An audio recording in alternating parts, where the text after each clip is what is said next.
ባለ 3 መኝታ አፓርትመንት ቤት ሳር ቤት አፍሪካ ህብረት ጋር ወይም ቡልጋሪያ ጋር የሚገኝ አፓርትመንት ቤት ነው። 217 ካሬ ሜትር ላይ ያረፈ እጅግ ሰፋ ያለ እንደዚህ ሰፊ ሳሎን ያለው ዝግ የሆነ ኪችን 3 መኝታ ቤት ያለው አፓርትመንት ቤት ነው። እንደዚህ አይነት ያለቀ አፓርትመንት ጠይቁ ለነበራችሁ ደንበኞች ይህንን ቤት መግዛት ትችላላችሁ።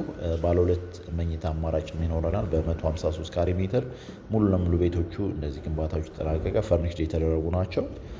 ቀጥታ ከነቃውን ገዝታችሁ ማከራየት ትችላላችሁ ወይም እቃውን ማውጣት እንችላለን እቃ የማትፈልጉ ከሆነ ማለት ነው።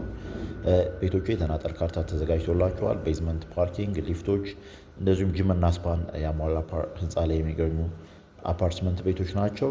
ስለዚህ ያለቀ ቤት ሳር ቤት ላይ ወይም አፍሪካ ህብረት ጋር ስጠይቁ ለነበራችሁ ደንበኞች ይህ መረጃ ይድረሳችሁ እንላለን። ቪዲዮ ላይ ስልክ አስቀምጠናል፣ ደውሉልን። ቤቶቹን በአካል መጥታችሁ መጎብኘት ትችላላችሁ። እናመሰግናለን።